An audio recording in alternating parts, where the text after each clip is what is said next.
We discussed about the introduction last time. We discussed about a little bit about the life of Rupa Goswami and the books written by Srila Rupa Goswami and how this is. There are only two books that Srila Prabhupada translated among so many. And these books have been made compulsory for anybody who want to practice bhakti, who want to understand what is bhakti, and who want to explain to others what is bhakti. So that's why Bhakti Shastri, Shastri means knowledgeable, and knowledgeable in the bhakti tradition. Um, for those who want to preach, for those who want to become Brahminical, these books have been mandated. So everybody understand these books, the text in these books, before they take more and more responsibilities in Krishna consciousness.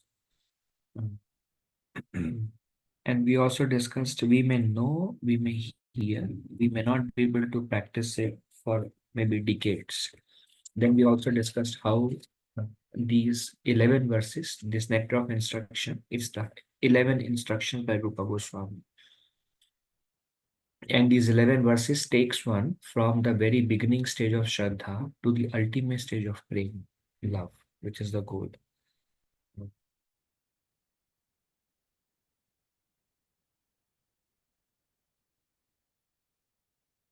So this is the first verse.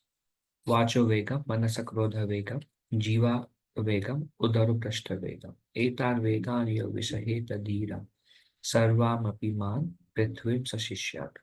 So vacho vegam means, today we will discuss actually not the whole verse.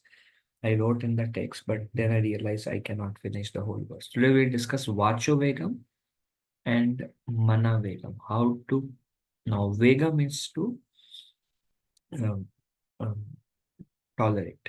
Um, and the urge. Vacho, vacho is speak. So how to tolerate the urge to speak? This is vacho vegam. Then mana, manasa vegam, krodha vegam. Manasa vegam means what are the demands of the mind? We will discuss those today. And then how can we tolerate the urge? The mind wants those.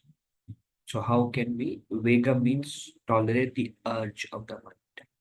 And then next week we will see Krodha Vegam, how to tolerate the anger. Jiva Vegam, how to tolerate the urge to eat, or what is not. We will discuss Jiva Vegam, then Udaro Prashtha Vegam. Udaro is the demands of the belly, how to tolerate them, and Upastha is genitals, their demands, and how to tolerate them. And then it says, one who can tolerate these six urges, he becomes a dhira. Dhira means whose mind and senses are in control. And that person who has become a dhira, he is qualified to accept disciples all over the world. One who can exhibit, one who can tolerate these six urges. Okay, so now we saw the introduction last time. A flight to Johannesburg, South Africa Devotees can for officers, it's a high traffic area. The Africa has become a major transshipment port. In 2018, nearly half of the carriers are at African destinations, and almost 25% of those were headed to Johannesburg. Okay, thank you. So we discussed the introduction last week, and we discussed about atonement. Then we discussed how um, um, there is a description of hellish planets because of Parikshit Maharaj asked what leads them to those planets. So Sukadeva Goswami describes the various sins that one commits and the results of those. Parikshit Maharaj became scared for people in general, and he asked Sukadeva Goswami how one can atone for the sins that one has committed. And our past may be bad. So how do we ensure that we don't go through the reactions for whatever we have done in the past? Then Sukadeva Goswami he speaks about two methods. There is secondary method and there is primary method.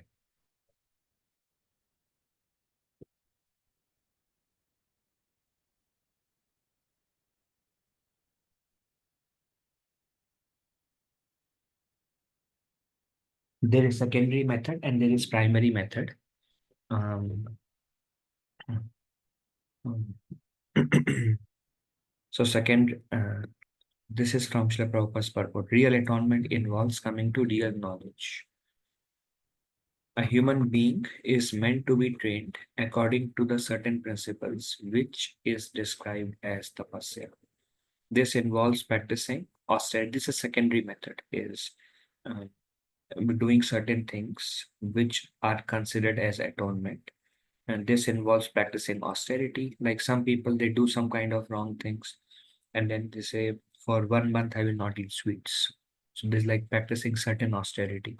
Then, and celibacy, I know some people, mm, like it is described, anybody who goes to a holy place should practice celibacy in Vrindavan, in Jagannath Puri, perfect celibacy, and that's an atonement, so that we have gone there to purify ourselves. So there are many such recommendations which are like, okay, and some people also, they do many sinful activities and they practice brahmacharya and perform severe austerities for 1 month, like Ramadan in Islam. So these are secondary methods that people practice.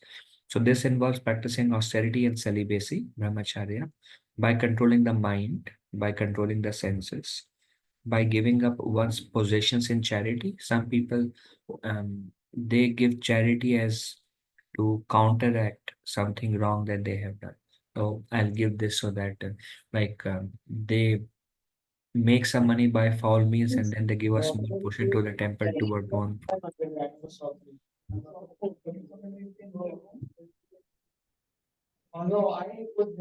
And you and everyone.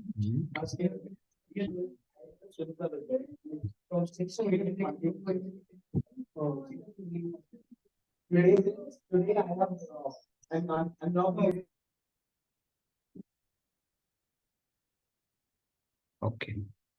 So this controlling the mind, controlling the senses by giving up one's possessions in charity. Some people, yeah, and by being avowedly truthful, by keeping clean, and by practicing yoga asana. So these are secondary methods. Srila Prabhupada says all these various methods are described as tapasya. And Bhagavad Gita, fourth chapter, Krishna explains different people practice different austerities. And the purpose of all the austerity is to come to real knowledge. Real atonement is coming to real knowledge. Actually, it is said that the cause of all of our sinful act is avidya or ignorance. And because we misidentify ourselves of who we are, and because we don't really know who we are, and we identify ourselves with this body and with the mind and with the senses, and as whatever our roles are, and then we have many desires and we are running in this world. But the real knowledge is when we realize that I have a relationship with Krishna, I'm part and parcel of Krishna, and I'm not what people think I am or what I was assuming I am, but actually I have no relationship with this world. And every relationship I have in this world is also based on the body, but I'm like completely different and completely away from this world. But because this knowledge is not there and everyone is acting on a material platform, on a platform of the demands of the mind, demands of the senses. And then one performs so many other things to counteract the unholy demands. Or when they perform unholy, fulfill unholy demands, then they counteract through another material way. And that's why, and the reason is we don't really know, we have not realized ourselves. And because of that's why, because we misidentify ourselves, that's why all our activities are also on are engaged in this material world.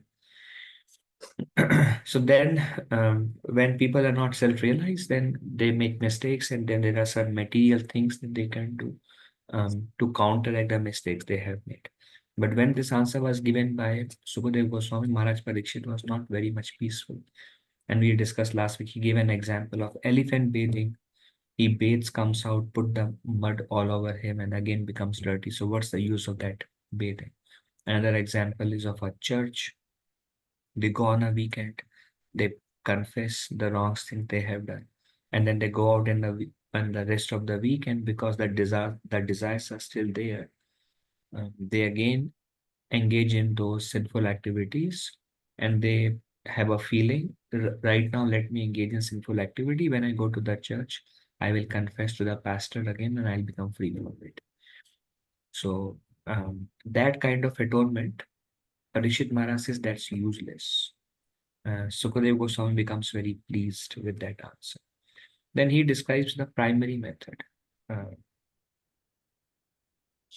so Prabhupada says, however, if one is fortunate enough to get the association of a pure devotee, he can very easily surpass all the practices of controlling the mind by the mystic yoga process simply by following the regulative principles of Krishna consciousness, refraining from illicit sex, meat eating, intoxication, and gambling, and by engaging in the service of the Supreme Lord under the direction of the bona fide spiritual master. This easy process is being recommended by Srila Rupa Goswami. So Rupa Goswami says there are many sins and many atonement on a material platform. People can do those, but if I have a certain material desire and if I practice celibacy and austerity, then those things may free me from the reaction uh, of the sin I have committed. Uh, but the desire to sin will not go.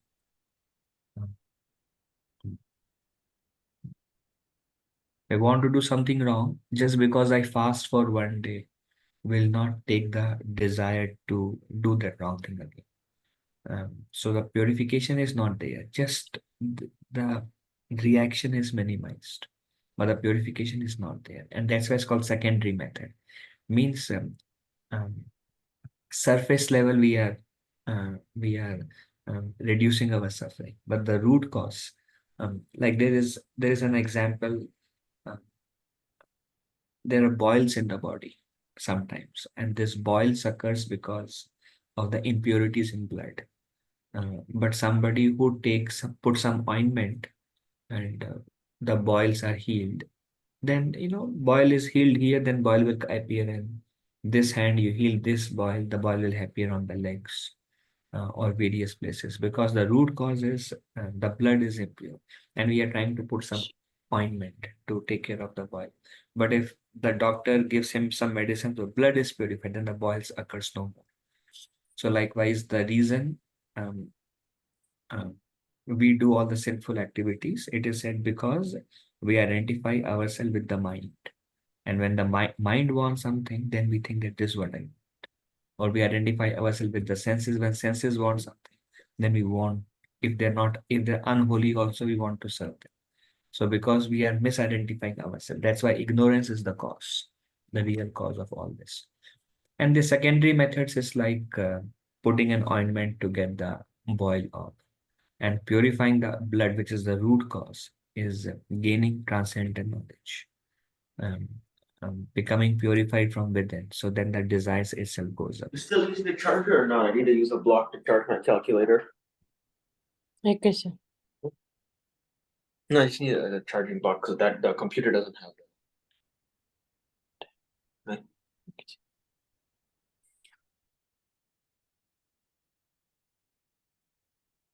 Okay. Okay, now watch your wake up. Now we will go to one by one. Are there any discussion at this point of time on the secondary method, primary method, atonement? What is how we can actually, what is the root cause behind the sin? Any questions, discussion so far? Which is the temporary atonement seems to be the most popular way of people trying to get rid of their sins, right? Uh, Looking for the permanent solution doesn't seem to be like natural. uh, it's natural to look for permanent solution, but people don't know what is the permanent solution, and that's why all they know is let me atone for things. They feel guilty and they do some things to overcome. But those are considered as less intelligent. And it's not a permanent solution because the desire for those activities doesn't go away. Because the suffering may not come, but the desires will still remain there. And so the material life perpetually continues and birth after birth. And that's why they are only secondary or superficial method of atonement. Okay. Thank you, Vinay Prabhu. Okay, good. Thank Any you, other sir. discussion? Pranam, one Um, inquiry on atonement. Is atonement uh, helpful also? Like in the case of Ajamil, that was more of a prashchit he was feeling like. Um, so it is not a permanent solution. But then at the same time, does atonement makes you humble as well at some level? Prabhuji, you mean secondary atonement, primary atonement? Primary method, secondary method. Primary, we are about to discuss only, right? We are about to discuss primary. No, primary method we discuss. Primary method is we focus on our Krishna consciousness, serving spiritual master, following regulative principle, chanting 16 rounds. Because the reason behind sinful activity is avidya, we discussed. And we realize ourselves through Krishna consciousness. And we transcend to a different platform, spiritual platform.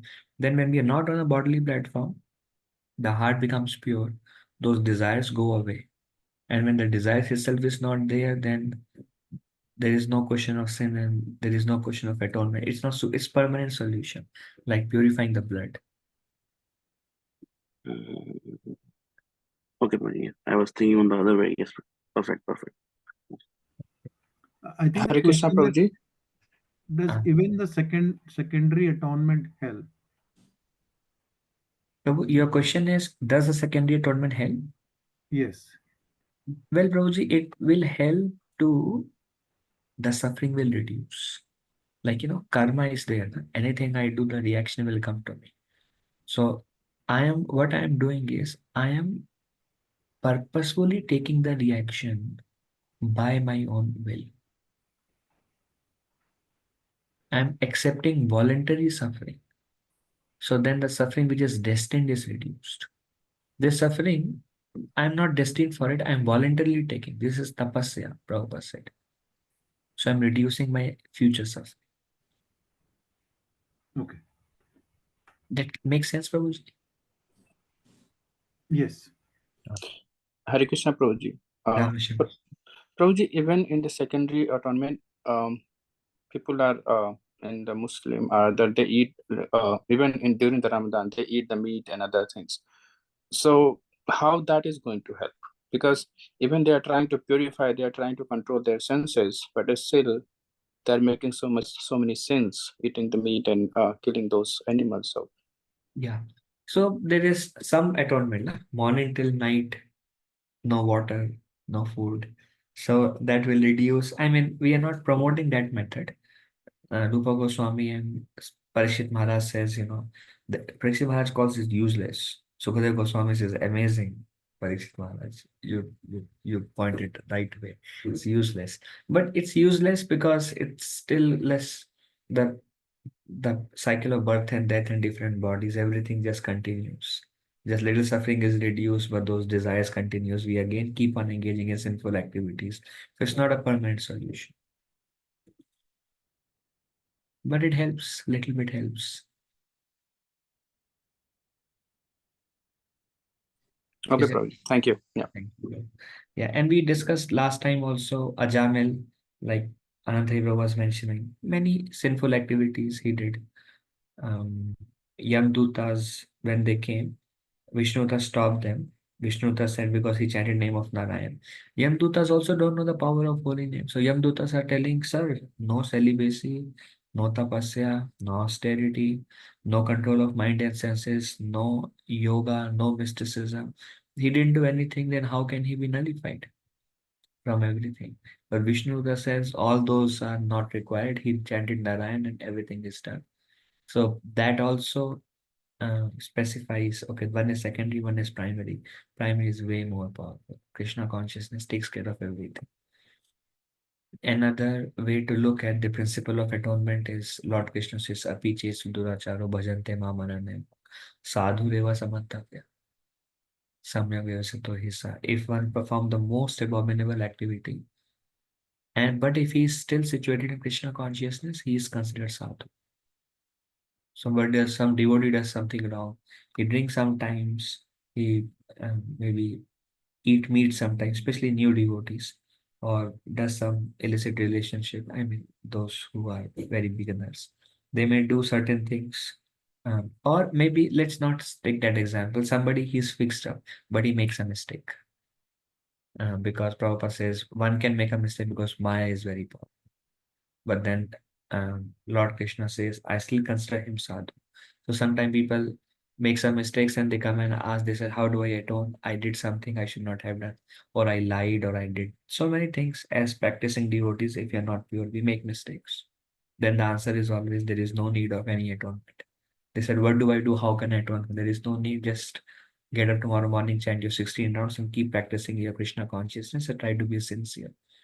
The Krishna consciousness, we say no atonement is required because already they have taken the primary method of atonement.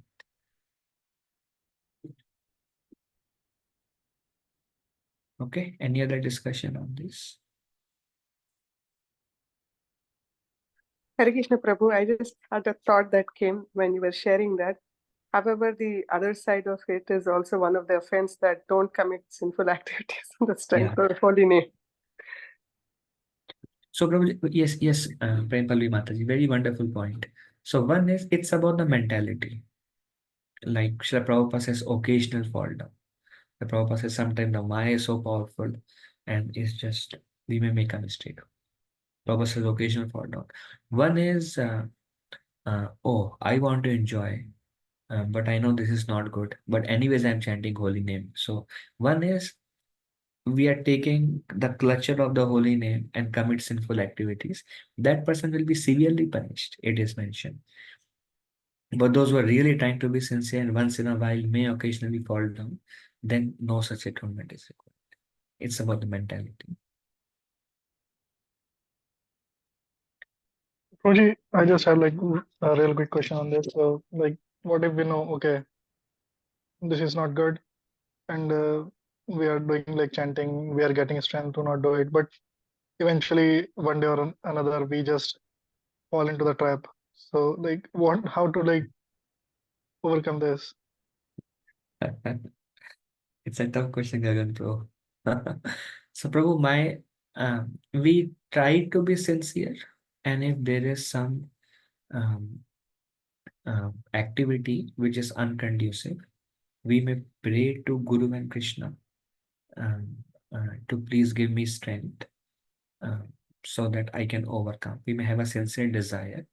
If once in a while there is some mistake happens, we should feel guilty about it and we pray to Krishna, please give me strength, please give me strength. Then over a period of time, by the strength of our Krishna consciousness, we will be able to overcome. But it takes little time to overcome. But at the same time, we understand the mistake we do in the beginning, the reaction is less. But if we do the same mistake after 2 years of bhakti, the reaction becomes little severe. But if you do the same mistake after 5 years of bhakti, the reaction is way more severe. And that is because, like always, some concession is given in beginning because Krishna understands the life and the situation of a devotee. But as devotees become more and more fixed and stable, and further and further and further, then Krishna gives a very heavy reaction. Because if Krishna does not give reaction to the devotee, then devotee thinks it's okay to do it again. Then where is the motivation? Actually, many times the motivation not to do something wrong is suffering because a devotee realizes, oh, there is maybe some mistake I may do and what I'm going to get in reaction to it. And that realization Krishna gives through suffering. And then Krishna makes it more and more severe. That is Krishna's love for us because Krishna wants us back and he wants us to live a completely pure life. Does that address Karan Prabhu? Yes, Prabhu. Thank you so much, Prabhuji. Thank you, Karan Prabhu. Anything else on atonement? Prabhuji, I have one question. Rajni Mataji, yes. Yes, Prabhuji. So, sometimes, Prabhuji, we don't do any bad towards anyone, living creature, not only humans, but other animals also. But sometimes because of our lack of good decision, things happens. But that was not, our intentions. Mm. So, so, I just try to understand here, taking a good decision, like intuition, that's come from inside, from Krishna sitting in our heart.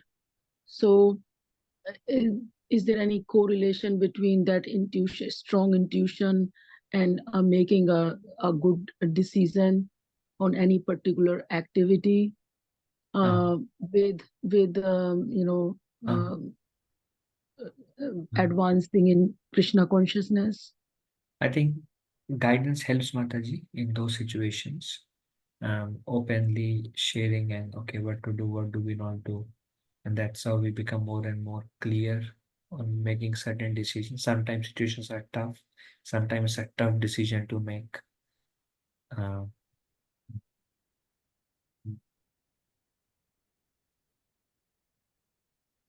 and slowly, we become like we go through various circumstances.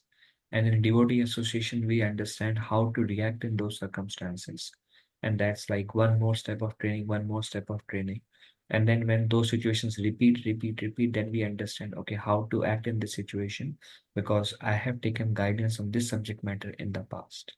And slowly you become trained that you know how to deal in different situations. So that's where a little bit of training helps. Um, One example I remember was one mosquito. Prabhupada was sitting with a devotee, and mosquito was going and biting and took a little bit of blood, and then going another place. And then this devotee Prabhupada was there, so he didn't want to harm that insect, those little just peek, put put their nose inside and take a blood and go away and go to other part of the body, other part of the body.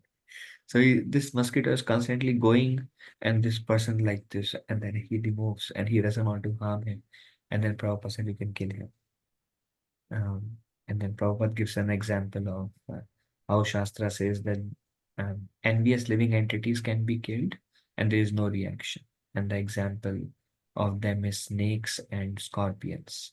They will come and without reason, like you, if they are harming you, and then you harm, if they're not harming you and then you harm them, then it's different. But if they're harming you, um, sucking the blood, or and then you are not saying anything to them, but they are coming and constantly like harming you. So probably you can kill them. So there are certain situations, circumstances, and then we take regular guidance, and then we see what situation, how what instruction to follow in what situation. That helps to develop good intelligence. And if we somehow make a bad decision and we feel guilty about it, but if our intention was not to harm, Krishna is Bhavagai Janardana. He understands the intention was not that, but the circumstances forced us to act in certain situation. Then the holy name very quickly helps us to overcome that, the primary matter. No specific atonement required. Is that all right, Rajni Mataji? Yes, Prabhu. Thank you so much. Thank you. You're welcome. Hare Okay. Krishna Prabhuji, Dandat Pranam Jai Srila Prabhupada. Who is this? Prabhuji Renuka this side. Oh, Mansi Mataji. Hare Krishna. Dandat Pranam. So, Prabhuji, sometimes we know what is right, but we don't do that because the other person is not behaving right. And like we can ignore one time, two times. If we end up ignoring every time, the other person takes advantage. So even though we know what's right, we end up doing the wrong thing just to teach lessons to others. So how do we prevent that? So the karma doesn't come to us, or Your question is a little bit more complex to be addressed. We can talk and take that situation. okay, Prabhuji. Thank you, Prabhuji. Thank you. Okay, so now we go to Vacho Vegam. Vacho Vegam is, Vacho means speech. Vacho Vegam is the urge to speak is there. What is not a good speech? What is a good speech? And how to develop the tolerance to not speak when the urge is there to speak. This is one of the very incriminating factors in life of devotees is uncontrolled speech. Um, okay, so Prabhupada says first one must control his speaking power. Now we are going one by one to all the six: Vacho Vegam, Manasa Vegam, Krodha Vegam, Jiva Vegam, Udara Vegam, Prastha Vegam, and we'll discuss all of them. What the tendency are, what is bad, what is good, and what to do so we develop the strength to overcome those urges. And then our life is like we have to keep practicing throughout the life to get perfection in that direction. But we'll discuss the solutions. So first one must control his speaking power. Every one of us has the power of speech. As soon as we get an opportunity, we begin to speak. So the moment there is something we just want to speak, speak, speak, speak. Prabhupada says everybody likes to like little bit chance and they want to speak. And if we do not speak about Krishna consciousness, we speak about all sorts of nonsense. But if we are not speaking about Krishna, then we are speaking about something which is, if we are not speaking about something connected to Krishna, then obviously we are speaking about things which are not connected to Krishna. And that is, Prabhupada says, we speak about all sorts of nonsense. Now, one clarification here. It can be work related.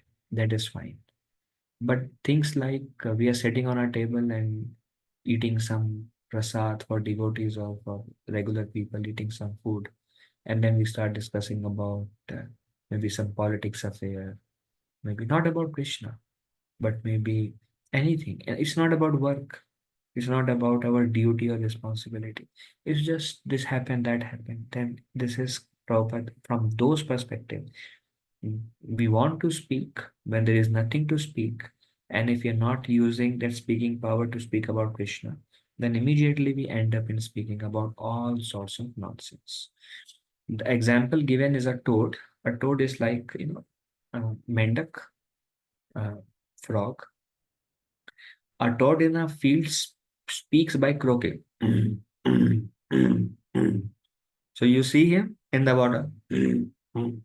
And actually, the toad thinks that he's making such nice sounds and he's very attractive. And the reason the toad makes and speaks such things is because he wants to attract the attention of the female frogs. So toad in a field speaks by croaking, and similarly, everyone who has a tongue wants to speak, even if all he has to say is nonsense. Robbers, anybody who has a tongue, they want to speak. Even though there is no subject matter to speak, they want to speak. Even if all they have to speak is nonsense, they want to speak. This is natural tendency. The croaking of a toad, however, simply invites the snake. Please come here and eat me. Actually, when a frog makes this sound, that vibrations are sensed by the snake. So the snake is encouraged and he goes and he engulfs the toad. Like Vaishnava Prabhupada says, when we speak all kinds of nonsense which are not connected to Krishna, we invite death. Srila Prabhupada says, just like the snake is death for toad, actual death or spiritual death or losing of our, we lose our strength, our spiritual life, and we even enliven devotee by speaking nonsense. So these six kind of vegams are like the holes in a pot. So when we get up in the morning, we chant our rounds, we hear about Lord Chaitanya, about Lord Krishna, we do so much service to maybe to outreach or maybe in the temple, maybe pot washing, we do so much. So we are collecting mercy and bhakti in our pot. And then there are holes in the pot. And these holes are speaking nonsense is one of them. Becoming angry is one of them. Uncontrolled mind is one of them. Tongue, uncontrolled, eating things which should not be eaten is one of them. And we will discuss more and more details about those things. So these are holes. And then we collect so much bhakti, and then they escape from the holes. And then we start wondering, Are, morning japa was so nice when I chanted 8 rounds, and my remaining 8 rounds in the evening, and I don't feel anything. What happened? Um, and then we may not realize. And that's what Srila Rupa Goswami is giving us, um, my dear devotees. Rupa Goswami says, please try to tolerate these urges. The reason that it's called urge means I really want to do it. I really want to become angry in this situation. I really want to speak against this devotee. I really want to be critical here. I really want to um, um, speak about cricket. I really want to speak about politics. I really want to read this novel. I really want to speak with the subject matter of this novel. It's so interesting. I really want to watch Charlie Chaplin. This is all forms of prajalpa. Prajalpa means things which are not connected to Krishna. I really want to watch this serial and speak this serial, anything which is not connected to Krishna. So that the Prabhupada further says it contaminates our consciousness. What we see, what we hear, what we read, this is all same. It's like one is active and one is passive. Either we are speaking or we are intaking. Then the consciousness becomes filled with that subject matter. And then during our chanting and during our devotional service, those things will come, those scenes will come. Like if you see a ghost in a movie and become very scared, then when you go back to your home, or when you are sleeping, or when there is dark room, or all those impressions will remain there and they are gonna haunt us. Um, so um, um, okay. The talking of materialistic men and impersonalist Mayavadi philosophers may be compared to the croaking of frogs. So, materialistic men, what do materialistic men speak? They speak about all sorts of nonsense. Um, so that's why it is said Asat Sangha Tyagahi Vaishnavachar. We should engage them in discussing healthy, favorable topics to spiritual life, or we should not freely hang around with them, but we should very carefully sit with them, and we should be very cautious to protect ourselves in that environment. And even when they are speaking some kind of nonsense, then we should internally chant the holy name, or we may think, see this, and we can think nectar of instruction, this verse, and we can see this is how what Rupa Goswami is recommending. I heard that or I read that recently, and now I am seeing it live. This nectar of instruction live in my life. So in a way, let the philosophy go in our mind, or let the holy name go in our mind, and we should always have a guard around us, and like carefully will live our life, not just in our 16 rounds, but the whole day when we are dealing, and we should be careful what I am receiving in or what I am speaking out. So talking of materialistic men and the impersonalist Mayavadi philosophers, what do Mayavadi philosophers, um, what do they speak? Um, um, you are God, I am God, and all their philosophy is contaminated, man. So talking of these is compared to the croaking of frog. Controlling speech, however, does not mean self-imposed silence. Prabhupada says, Vachovekam does not mean I will not speak anything. That's not how we control the urge. We may not speak anything. Like one example, His Holiness Sadhana Swami Maharaj. I was listening to one of his lecture, and Maharaj was mentioning there are sadhus in Himalayas. They don't speak to tolerate the urge to speak. And then if they have to communicate, then they write on boards. They write, but they don't speak. And Maharaj says they don't speak, but then when you see in the board, all sorts of nonsense is written on the board.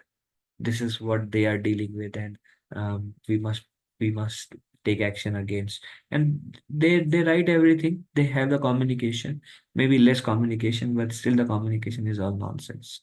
So Prabhupada says, that we have to interact. Controlling speech, however, self-imposed silence is not gonna. And then Prabhupada says, preacher of Krishna Katha is always beyond the clutches of death. This is the significance of controlling the urge to speak. Prabhupada says, if we always speak about Krishna, like Srila Prabhupada is the best example. If we always speak about Krishna, glorify Krishna, take the holy name of Krishna, then actually that invites Krishna in our life. But we speak about topics not connected to Krishna, then that invites death in our life. And that's why those who are always speaking about Krishna, they are beyond the clutches of death. Rather, they are under jurisdiction of Krishna's love because they're always glorifying Krishna. Useless talks. Now, there are 7 or 8 kinds of prajalpa. Prajalpa is unwanted speech. Some of them is useless talk. Useless talk means there is no subject matter to speak. 2 people are sitting, taking prasad, no subject matter to speak. And then they will start speaking something which is not connected to Krishna. Um, and maybe things like, oh, this broccoli has many health benefits actually. And I heard this is a lot of iron. I mean, it's okay. I mean, devotee may say, no, Prabhu, this is, we have to be aware, we have to be health conscious. I am not picking up on anything. But the idea is when we are talking and there is nothing to talk, then we start talking about something. Oh, Prabhu, your phone screen is this. I think you should get this. I think you should do this. Or maybe you should change your phone and maybe see here. I mean, there is, I have, usually I don't see people just quiet. I see people actually most of the time, at least in my own experiences, most of the time, we are speaking about everything other than Krishna. Most of the time. And I know some devotees, whenever I'm around them, they'll speak about Bhagavatam. They'll speak about Krishna's pastimes, Mahaprabhu, and they're so excited to describe. So I love spending time with them. And then some just come and there is nothing valuable to talk. And then the general tendency is, oh, when this person go away. And immediately as soon as Prabhu, how can I serve? Keep the talk very quick. If there are people who doesn't speak about Krishna, and people have attachments, then immediately I know some people they immediately start talking about something like, especially in youth, I have seen they talk about, you know, I don't want to go in detail, but when things are not connected to Krishna, then a devotee should be like, I want to run away from this situation. But then that maybe he's favorable to Krishna, then we may be like, okay, let me quickly see how I can serve, or maybe change the topic of discussion. So how tell me something about your recent thoughts while chanting. And because vacuum, people cannot be in vacuum. They have to talk. So we as practicing devotees in Krishna consciousness, we may not be able to avoid all the time, but we should be able to ask relevant questions, inquisitive questions, or derive the conversation in such a way that somehow or other it relates to Krishna. So that's how, because everyone wants to speak, like um we cannot stress this enough on, and in between husband wife, check what kind of talks are going on. um, Wherever there is a close relationship, some prajalpa will begin, some things and some talks, especially in husband wife relationship. The wife may be like, this Mataji, and husband will be like this Prabhuji, and then we talk about all this, then Prajalpa comes in a homely environment. And how many times the husband wife actually speak about Krishna. I was hearing a talk by Amrendra Prabhu, he gave in Pune. So Prabhuji was mentioning, very wonderful devotee. Prabhuji was mentioning that they he they're in Grahastha ashram. So he was mentioning when Mataji cooks, she plays Prabhupada lecture. And if Amrendra Prabhu speaks something or has something, then she says, Prabhu, right now, Prabhupada lecture, not talking. So he says we have some rules in our home. so that no talking. So this is like useless talk. We want to talk about something. Um, but we must be, first, we must not be those people who want to just talk about something which are unrelated. Rather, devotee talks are like they are sitting and there is nothing to talk, and then they may talk about preaching. Very nice way, very nice to talk about preaching. How to bring more people to Krishna consciousness. What can we do? Srila Prabhupada says one should always think about how to spread Krishna consciousness movement. So this discussion is also Krishna Katha. Like it is described that the six Goswamis and the followers of Sri Chaitanya Mahaprabhu, they would regularly meet in Radha Damodar Mandir, and they would think about how to take these teachings out. And then there is another example of Nityananda Prabhu with all his associates who would come and meet at Surabhi Kunj. This is in Godrum Dweep in Mayapur. It's a set of 9 islands. One of them is Godrum Dweep. There is a kunj called Surabhi Kunj. And there, Lord Nityananda would come with all the other associates, and they would discuss about how to spread this holy name all over Bengal. We may make different strategies. That is not different than speaking about Mahaprabhu's pastimes and Krishna's pastimes. It can be service based. It can be, okay, there are some concerns in pot washing. We don't have sufficient devotees pot washing. What are the concerns and how to fix this seva? There are certain things. I mean, it can be service related. Can be I'm making this flyer, what thing. All those things are perfect. Anything that centers around Krishna, preaching, seva, bhakti, Bhagavatam, anything is perfect. But when we talk about something which is not at all related to Krishna, then those are considered useless talk. And among them also, the talk, Bhaktivinoda Thakur says, the talk that are directly connected to Krishna is the best. Um, Prabhu, I was recently reading, and this is what Putna represents. What's your thought on this? How do we exhibit these symptoms in our life? And can we go a little bit more depth on this? Okay, not this like directly talking about Krishna. That is very wonderful. Um, um, so this is one kind is useless talk, or just like, like oh, let's discuss. Yeah, I think we spoke enough. Then arguments. Arguments is the false ego comes into the play, and arguments and debates are similar. Arguments and debates are uh, we want to prove that I am right, and like maybe some new person, and then some new person says, um, I don't believe in the soul. And then if we go into the argument, there is one thing, as devotees, we must be careful not to go into the argumentative mode or debate mode. Very, very careful. Um, because when the false ego will trigger, we won't realize. And our purpose may become to win over the argument or the debate, and to make the other person feel how his or her life is useless. And that's not the right mood. The right mood is the mood of prayer. And if somebody is very ill and not speaking, or speaking something, or in a defeat mode, one way is to keep silent, because we understand that that person is not in a listening mode.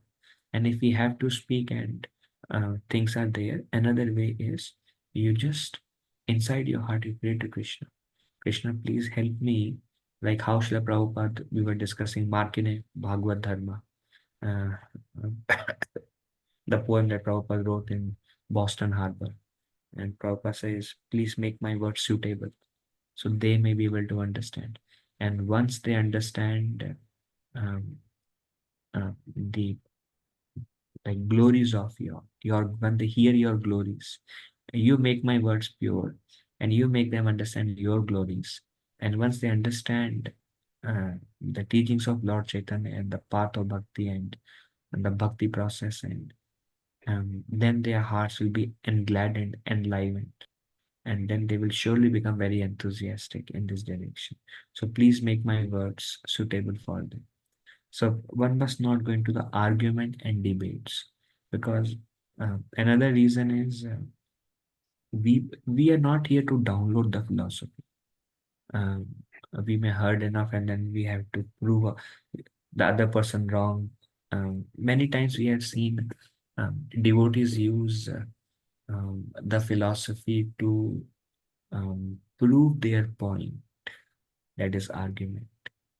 Um, um, or in husband relationship also, husband wants wife maybe to cook something, or maybe to not go somewhere, or maybe to do something that he wants or something.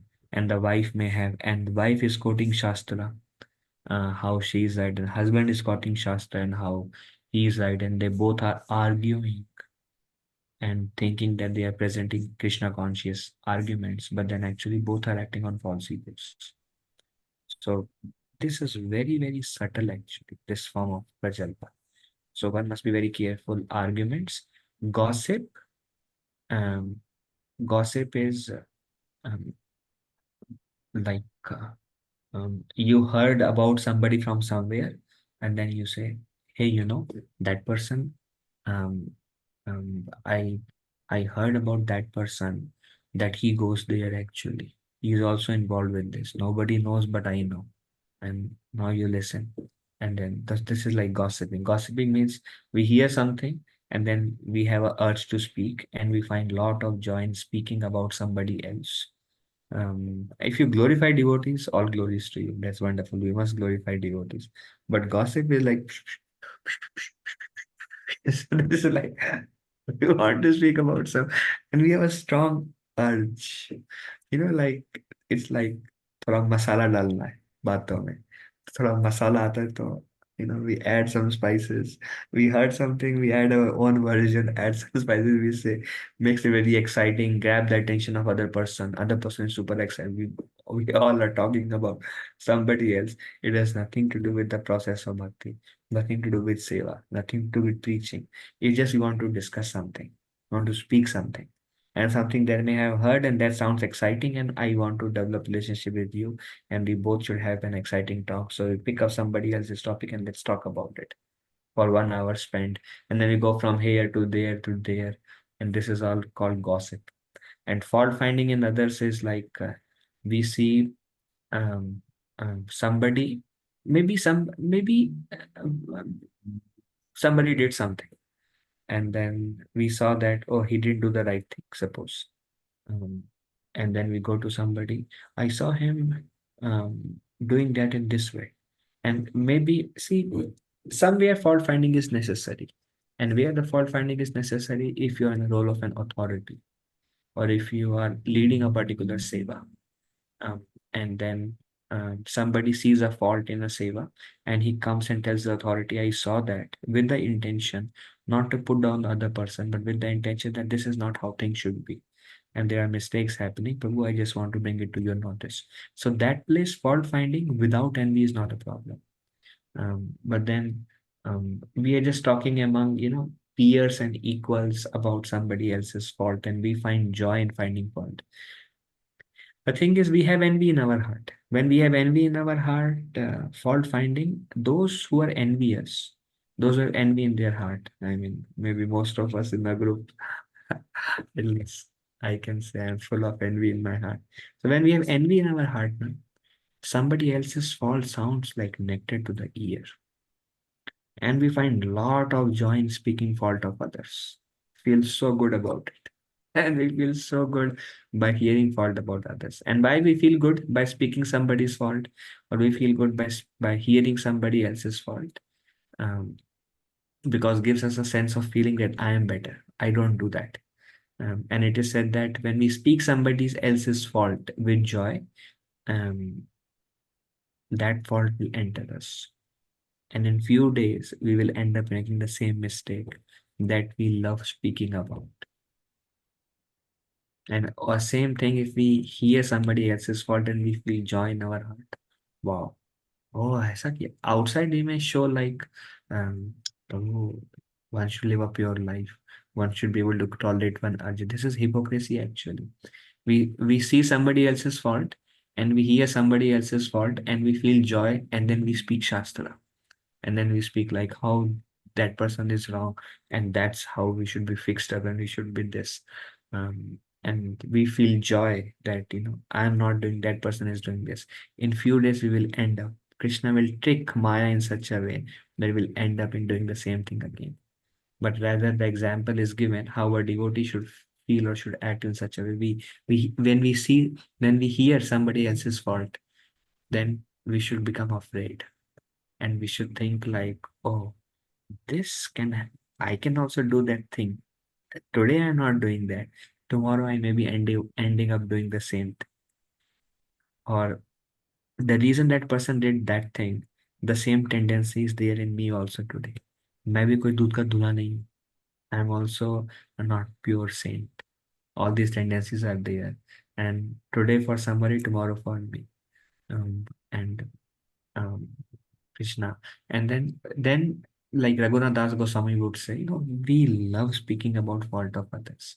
But Raghunath Das Goswami says, I am myself honeycombed with faults. Actually, one thing we also say that the fault we see in others is the fault that is within us. Um, and Raghunath Das Goswami says, I am myself honeycombed with faults. When I myself is doing or have the desires for the same fault, then I'm not qualified to point it out in somebody else. Rather, I feel bad that this is what I am. Um, and then if one is in management and one has to take care of those things, then one may act. Of course, decision have to be made, faults have to be heard, they have to be taken care, they have to be catered. But then God Govind Maharaj says, if you take a strong decision in management, though some of you are maybe leaders in some sections of the temple, I know there are many sincere devotees in the group. Um, um, and then sometime we may have to make strong decisions. And then when we make strong decisions and we feel happy about it, yeah, I'm very happy I'm making this decision. Then the reaction will come. But if we have to make strong decision, means that may impact somebody else, some other devotee's life negatively. Sometimes we have to make those decisions, and we are making that decision with a pain in our heart. And knowing that all this won't exist in me, but for the protection of Srila Prabhupada movement, this decision has to be made. Sometimes if the decision is made with pain in our heart, then Krishna understands that this person is sincere. And a lot more um, can be discussed about fault finding. Then speaking falsehoods is similar. Speaking falsehoods also includes lying. Sometimes we find lying to devotees an easier route to escape. We have to say something, but then we feel like I cannot say the truth. So let me, this actually very deep-rooted disease is a falsehood. Oh, Prabhuji, I cannot come to the program today because I'm sick. And actually, I'm not sick. But then if I say I cannot come, I don't know how the other person, how Prabhuji will feel. So let me say I'm sick, that's why I cannot come to the program. Or I cannot come to the program because I was very busy with my work. And maybe there is nothing to do with the work. But it's like, at small things. ఇదిగో ఆయనది పెట్టాలనా శ్రీధా తొందరగా తొందరగా ఇక్కడికి వచ్చి ఇటు వచ్చి At small things, um, we may love speaking about like we may like to take shelter of lying. Small things. So it is said that devotees, one should be honest. Devotees can tolerate like any little things. Actually, when one person lies, and when it is said that when one time we lie, we have to lie so many times to hide that lie, and we get more and more entrenched or involved. And when the other person finds out that we were lying, then we lose the credibility. Then the other person cannot trust us. Small thing. Oh, how much was this for? This was very expensive. I think at least $20, and actually it may be $4. And he may be telling $20 just because for anything and everything, there is speaking falsehood. That habit is there. It always seems like an easy route for, but rather one must try as much as possible to be truthful. It is said when devotees find out, um, devotees cannot actually tolerate somebody else's lying.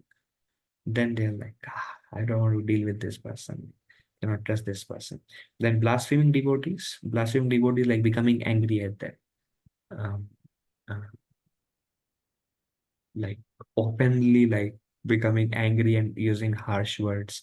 Of course, if one is in a role of an authority and somebody does something, it is said that if we have to become angry at some devotee, there is nothing wrong in becoming angry, but make sure, are you the right person? And is the person whom you are becoming angry, is he willing to, how will that person receive it? One has to think.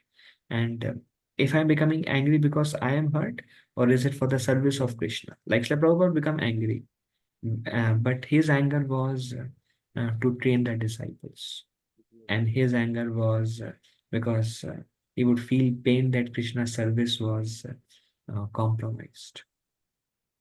So again, we say that last, um, so in some situations, like if our superiors, like our Siksha Gurus, our Diksha Gurus, or senior devotees, um, many times I get chastised from so many people.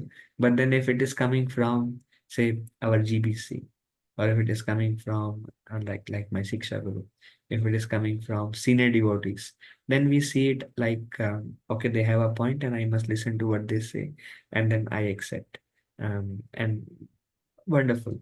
But otherwise, generally, devotees becoming angry or blaspheming like openly criticizing a devotee, then that is another form of prajalpa. And worldly talks again, which are connected to this word but not to Krishna, they are all called prajalpa. And devotees can expand more and more on the subject matter, but these are different ways. The urge to speak is there, the urge to fault find is there, urge to blaspheme is there, urge to speak lies there, urge to debate or win over argument or prove my point is there, the urge to gossip somebody we have heard from somebody else is there, the urge to speak about the worldly subject matter is there, or there is nothing to talk, and then the urge to speak useless things is there. And these things they attracted. So I see it's 9:38. Include, I'll just finish with this one slide because there is more to go on this Vachoveka. Includes all non-Krishna conscious books and magazines. There are also different forms of Rajanta or useless talks. Snake and throat with such talks contaminates consciousness. When we hear or speak or then our consciousness becomes contaminated. Okay, so that's all we will be able to discuss today. Are there any discussion on? We just discussed about what is Vachu Vegam and different examples of um, talks which are unconducive to our progress.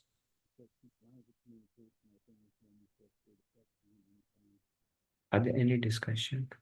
Prabhu, I just felt like I thank you so much for sharing these wonderful points.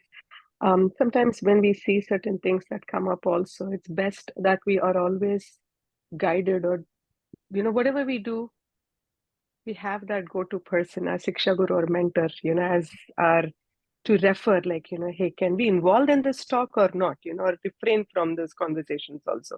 Like, I think it's everything, our actions, our words, our thoughts, when they're guided, I think is always like, it's like a shield, it's like a kavach for us, for our bhakti. I was feeling when you were sharing all those points. So thank you so much. Amazing.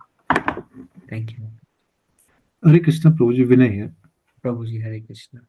There are a lot of wonderful devotees who we don't know about them. I think sometime next time, or how do we know? Like, there's so many devotees and they all are very high level. Yeah, there are many great devotees in the call. So we respect all of them. And how do we know? We cannot know them, bro. They're all hidden treasures. We may know their So, like, name. where they are, like from where they, which bhakti bridge they are part of. Oh, Farmington. devotees here mostly are either from Lansing, Grand Rapids, Farmington Hills. Okay. And they are from like mainly these three areas. Some are from outside also. We should do a There are get from together.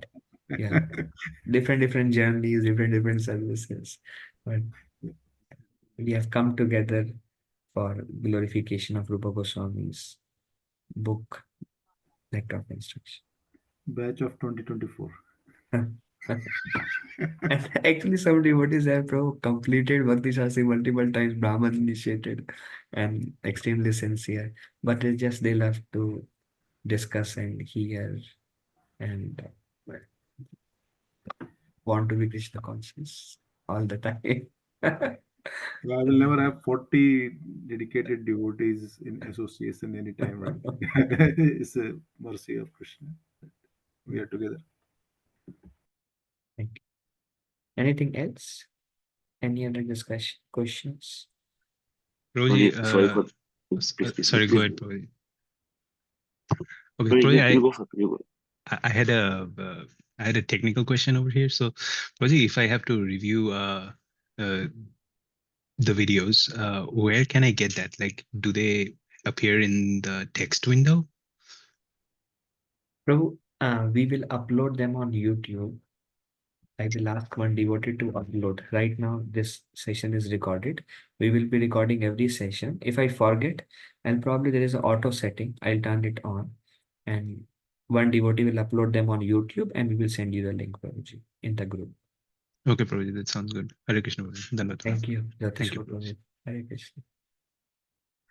Prabhuji, one inquiry on the argumentative mentality. Like, it seems like that is beyond Vacho Vegam. Like when one prompts us and we want to get into debate because one feels like it's not our fault. So that urge, we have to tolerate that urge because it's not good for our bhakti. So tolerating of being argumentative in that aspect, is that also comes under Vacho Vegam?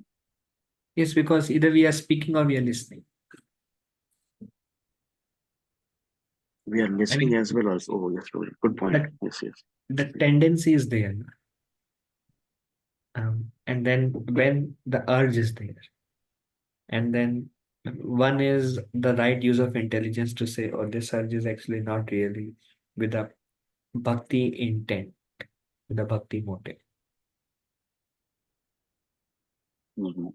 And then if Krishna gives us that intelligence, and then still the urge is there, and then we try to tolerate, it's very difficult actually. Very difficult to realize what is unwanted urge and what is actually bhakti intent. Because it's like we are trained in a certain way, certain way. You are a great Vaishnava, but I'm telling in general, talking about myself. Those things are there. And to tolerate that urge and that comes slowly. We will discuss next week how we can overcome these tendencies of different forms of prajalpa. Today we just describe, okay, what is Vacho Vegam? What is Vacho? The unwanted talk and the different kinds of unwanted talks, either speaking or listening. So we just analyzed some examples of that today. Vacho Vegam is like an ocean then. I never contemplated it that way. It's a huge ocean actually. Vacho Vegam is great Vegam actually. Yeah, Prabhu, all the six are kings, Prabhu. Oh. And Rupa Goswami, that's why he doesn't say, we discussed last week, all the different senses wake up. He said that those all can be controlled by tongue, but then there's a tongue to speak about the mind, about the genitals. These are all different urges are there.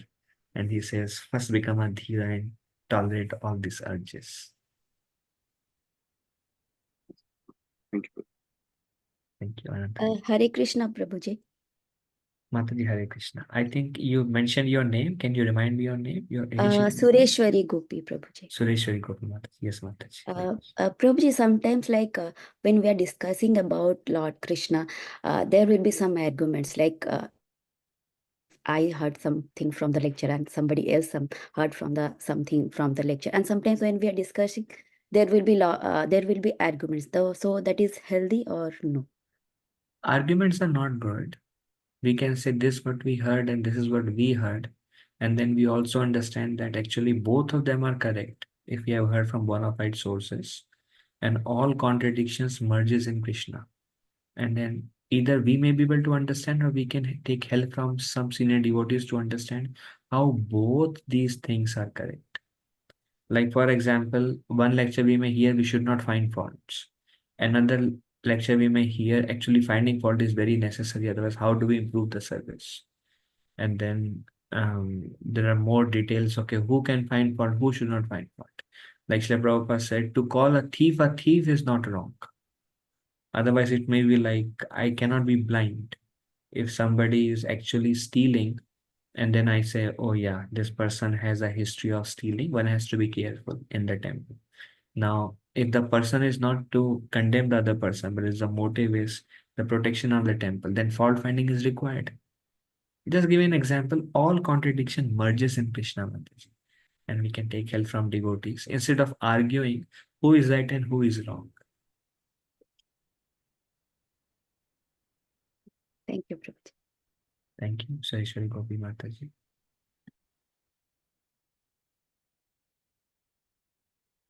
Okay, so I think we can end here. Thank you all for joining, and if I spoke anything inappropriate, please forgive me as a humble servant. Vanchakalpata vibhasya kripa sindhu vacha patitanam pavanebhyo vaishnavebhyo anantakoti vaishnava vrinda ki jai Srila Prabhupada ki jai. Jai. Thank you very much. Dhanavad. Hare Krishna. Hare Krishna. Thank you, Prabhu. Hare Krishna. Yeah. Thank Hare you. Krishna. Thank you, Hare Prabhuji. Hare Krishna, Krishna. Prabhuji. Dhanavad Thank pranam. you. Thank Dhanavad you. pranam. Jai Srila Thank you, Prabhupada. Prabhu. Hare Krishna. Thank you very much. Hare Krishna.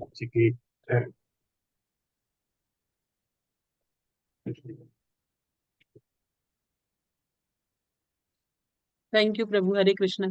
Thank you, Mataji. Hare Krishna.